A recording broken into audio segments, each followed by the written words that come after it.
Как сделать еду для улиток? Первый способ. Вот так берем. Ой. Вот так подсыпаем. Для всех, для всех. Это будет кальций. Мел должен быть съедобным. Несъедобный может отравить. Вот этот съедобный мел очень полезен для их ракушки. Он помогает укрепить их ракушки.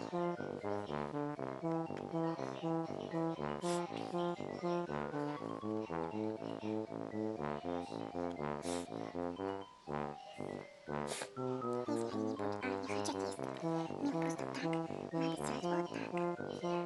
Надо смешать им еду, которую они любят. Они любят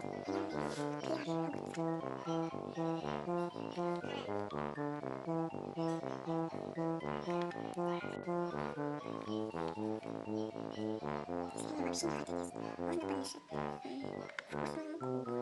помешать вкусную муку. Не знаю, есть ли такие, но я слышала на ютубе.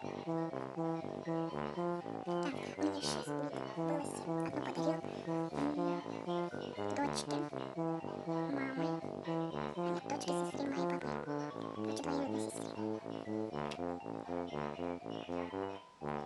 Брат дал мне 4 штуки щеночка. Я их там к своим улиткам. Вот их еда.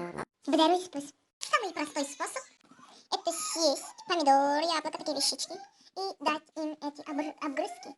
Это очень простые, оригинальные десерт для наших улиток.